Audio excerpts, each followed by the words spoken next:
चुनाव के नतीजे अभी आने हैं, लेकिन एक सवाल एक जवाब के साथ लोगों के बीच है। पूर्णिया की जंग में कौन जीता और कौन हार गया? बिहार की राजनीति में सब कुछ संभव है। यहाँ ना की तमाम कोशिशों के बाद भी हाँ हो जाना होता है। साथ नहीं का मतलब फोटो में एक साथ हो जाना होता है। पप्पू के मजबूत विरोध के बाद भी जितेंद्र कांग्रेस से टिकट लेने में सफल हो गए। सवाल है कि पूर्णिया में यादवों के भीतर आखिर क्या चल रहा है? क्या किसी और ने भी यादवगढ़ में सेंध लगा दी है? क्या कांग्रेस में पप्पू की ताकत कमजोर हुई है? नमस्कार, मैं हूं राजेश रंजन और आप देख रहे हैं द न्यूज स्कैन। आज बात करेंगे पूर्णिया सीट की। पूर्णिया सीट जहां सियासत का गणित हर बार नया चेहरा ले आता है, पर असली खेल वही पुराना रहता है, कौन किसके साथ और कौन किसके खिलाफ। इसी चक्कर में महागठबंधन में टिकट का पेच इस सीट पर लंबे समय तक फंसा हुआ था। थोड़ा पीछे चलते हैं। कहानी शुरू होती है उस दिन से जब राहुल गांधी पूर्णिया पहुंचे थे।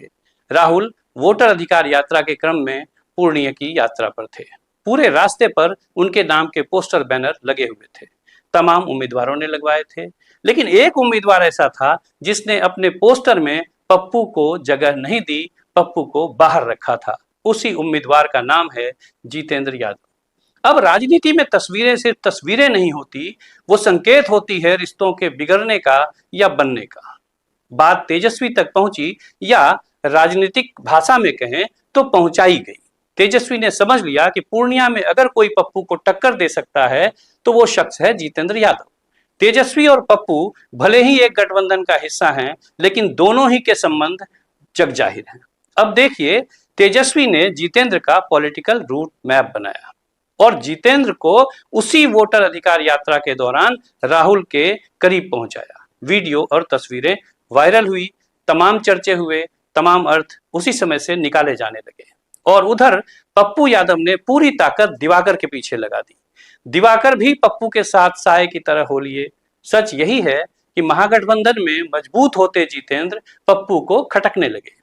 अब पप्पू का गुस्सा भी जायज था। जिस जितेंद्र को उन्होंने कभी अपने पॉलिटिकल सर्किट में जगह नहीं दी, वही अब कांग्रेस में घुसकर राहुल और तेजस्वी के बीच अपने लिए जगह बनाने में सफल हो रहे थे।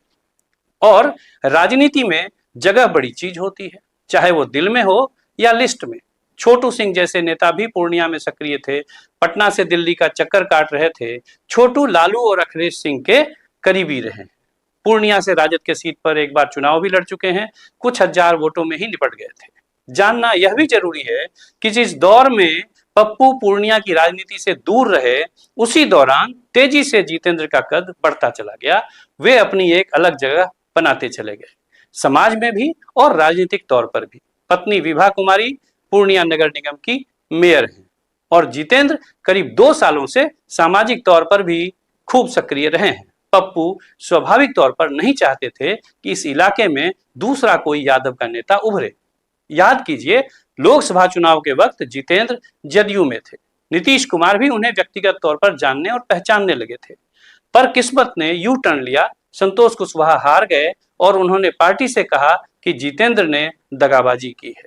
अगर जितेंद्र हमारे साथ होते तो नतीजे हमारे पक्ष में होते। संतोष ने पार्टी को बताया कि जितेंद्र ने बैकडोर से पप्पू यादव की मदद की और फिर जदयू ने जितेंद्र को सस्पेंड कर दिया। लेकिन जितेंद्र तो अब तक पॉलिटिकल सर्वाइवल की कला सीख चुके थे। जदयू से निकले तो कांग्रेस में घुस गए। इस पूरे प्रकरण में उन्होंने पप्पू यादव को साथ नहीं लिया। यह बात भी पप्पू को नागवार गुजरी। कांग्रेस के अंदर का खेल भी दिलचस्प रहा। पप्पू को लगा मैं सिटिंग एमपी हूं, मेरी चलेगी, पर राहुल गांधी और तेजस्वी की केमिस्ट्री में पप्पू का फिजिक्स फेल हो गया। कांग्रेस वर्किंग कमेटी की मीटिंग में पप्पू की ना के बाद भी जितेंद्र का हाँ तय हो गया। पप्पू यादव ने अपने ऑफिशियल फेसबुक से ये जानकारियां दी है, जरा गौर कीजिए। एक दिन पहले पप्पू लालगंज में कांग्रेस प्रत्याशी आदित्य कुमार के नामांकन में मौजूद रहे। बहादुरगंज विधानसभा क्षेत्र से प्रत्याशी मुशब्बिर आलम और फारबिसगंज से मनोज विश्वास को बधाई दी और इस संबंध में अपने फेसबुक पर संदेश भी लिखा है। रक्सौल से श्याम बिहारी प्रसाद और कहलगांव के प्रत्याशी प्रवीण कुशवाहा को मिठाई खिलाते हुए तस्वीरें उन्होंने अपने सोशल मीडिया पर पोस्ट की है। पूर्णिया के ही कस्बा प्रत्याशी मोहम्मद इरफान आलम को शुभकामनाएं देते हुए तस्वीरें पोस्ट की है। पूर्णिया के ही बनमनखी के कांग्रेसी प्रत्याशी देवनारायण रजक की तस्वीर लगाकर उन्हें शुभकामना दी है, लेकिन उनके फेसबुक वॉल पर अब तक जितेंद्र के साथ वाली पोस्ट गायब है। हाँ, जितेंद्र ने जरूर इसे अपने ऑफिशियल पेज पर पोस्ट किया है। सोशल मीडिया पर अति सक्रिय पप्पू का जितेंद्र मामले में चुप रहना आखिर क्या संकेत देता है? आखिर राजनीति का ये कौन सा सूत्र है? पूर्णिया सीट से कुछ सवाल हैं। क्या जितेंद्र पप्पू के साए में खड़े होकर अपनी अलग पहचान बना पाएंगे? क्या एनडीए के विजय खेमका एंटी इनकम्बेंसी की लहर में अपनी सीट बचा सकेंगे?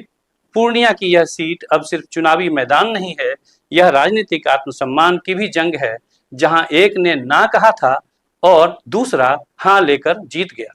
मैं हूं राजेश रंजन और आप देख रहे थे द न्यूज स्कैन। बने रहिए हमारे साथ, जल्द मिलते हैं एक और मुद्दे के साथ। धन्यवाद।